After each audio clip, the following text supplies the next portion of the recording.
Welcome back to Life and Death. This is the 5th episode, and with here we have Nithin and Adithya. How are you guys doing? Good. It's going great. Nice. Not so great, but okay. You're still managing time. Hopefully. That's nice. So, first question to you, Nithin. How did you manage your time as soon as you came here, and how did you manage your expectations? Yeah, coming from a bachelor student back home in India, we always keep everything in the last minute. Exam is coming the next day only. Last day you keep everything. You study, mug up everything for the exams. Yeah, that's not going to work over here. The Dutch education system forces you to be more proactive and more, mindful about your studies as well. Like you have to be proactive in following up with your group assignments, even your exams also. You can't keep it in the last minute because everything is application based. So yeah, it's little totally different from the Indian education system. Okay. Next question for you, Aditya. Except academics, how did you manage your extracurriculum activities? Did you see any dream teams? What were your expectations with Delft, and how did you manage your extracurriculum activities? Yeah, there are actually a lot of opportunities which are there at Delft, except for academics. And when you come in the first year during your masters, you don't realize it until and unless you're very proactive and you're there in the group, which actually realizes those opportunities. Personally, I was a part of a dream team for a very small point of time, but after that, I moved on to a magazine. I started my own magazine at my faculty, and yeah, that worked well. But then at the end of the day, you need to have a priority list. For some people it's about working a lot, and for other people it's also hanging out socially. So what I would say that in the first year I was not very socially active. Like I used to stay within myself and I used to have my group of friends, but it's again about what priorities you need to have. So you have dream teams, which is then their dream Dream I hall. yeah, Dream Hall. It's there in the Dream Hall. You have a lot of student associations where you can be a part of. You can be a committee member, and you can even be a chairman and a board member as well. So you have those opportunities, and I think it's just a matter of time. You get to know them, and you need to always speak to your seniors who can actually help you up and hook you up with different kind of opportunities. Not to mention student organizations like ISA board. Yeah. That's nice. Okay. Moving on. How did you find internships? Was it difficult? Was it easy? Because I think you both had different ways of getting internships. Yeah. What were your first, Nathan? How was your experience with getting So internships? for me, like I am a second year MSc SCT student, Sustainable Energy Technology, and my approach to internships was through my seniors. So I had a senior Ashwin, and he helped me a lot. And he told there was this startup company that was started by our MSc EPT students, and zero emission fuels. And since I was really interested in getting hands-on experience from my internship, I focused on it as well, and I got it, and it was a amazing experience as well. So yeah, there is a lot of companies internships wise, and there is a lot of startup. Yes, Delft is one of the biggest startup incubators in the whole of Europe actually. So even there also, there's a lot of startups over there. So if you So, want hands-on experiences, going for startups is a very good option. what was your ways in Yeah, internships? I would say Nitin's experience was a easy one.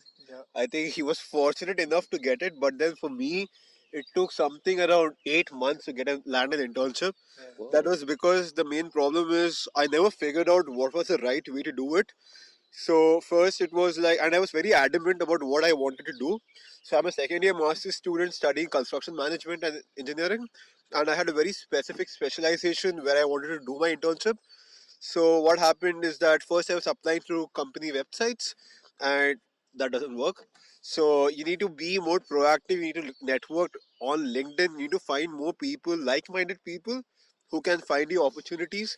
There are a lot of people at organizations who are very enthusiastic, and regardless that you're an Indian or regardless that you don't know Dutch language, it helps you to find the right opportunities if you find the right people Yeah. within these organizations. And the other thing is also that there are some organizations wherein your grade also helps you.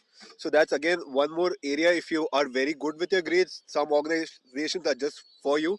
So at the end of the day, how I found my internship was that I just sent an email to a particular business head at TNO. So I worked at a research organization in the Netherlands known as TNO.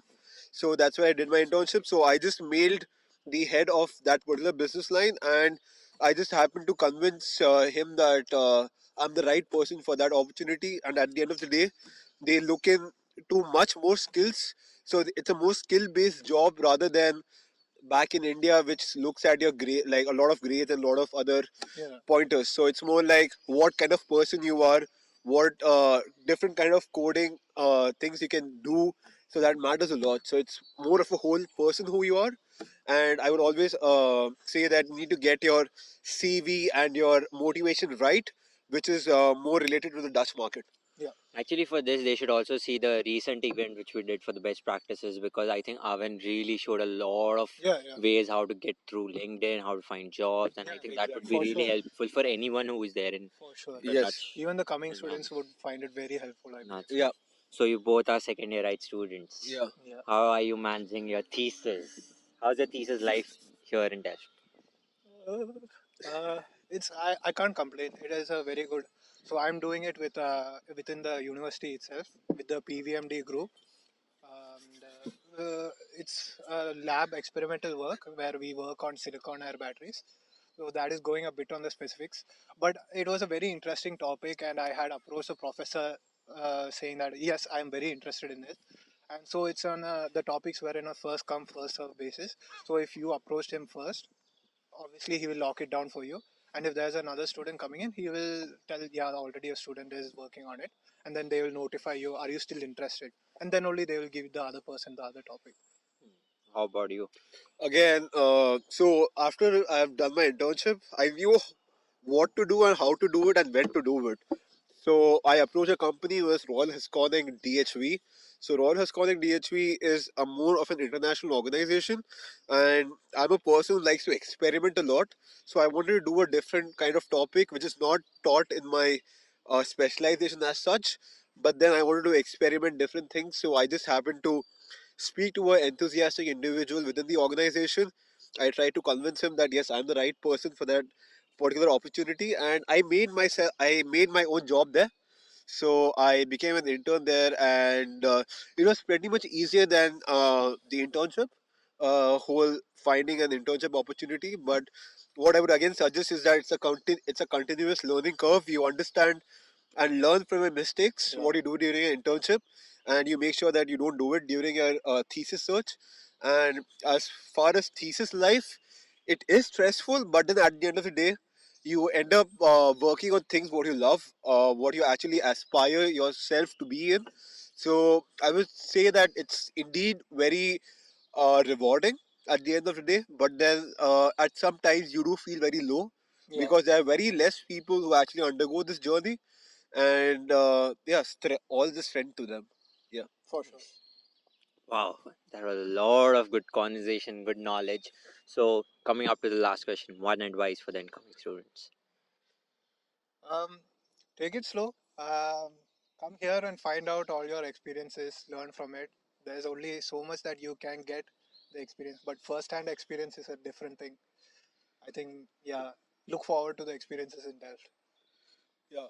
My advice would be, I think I go with this thought that this too shall pass. Yeah. So any particular difficulty, of course there'll be a lot of difficulties in there. People will be keep ranting about it, oh my god, this is there, that is there, but then those things will pass. So be in the right mind.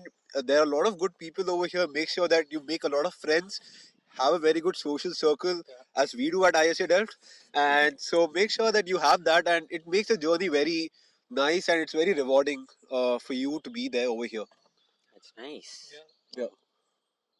I am very much more like, I feel that at the end of the day, I am getting a lot of knowledge by doing all of this. Yeah. So thank you so much, guys, for sharing your time with us. This is Siddharth signing off. See you in the next episode. Bye. Next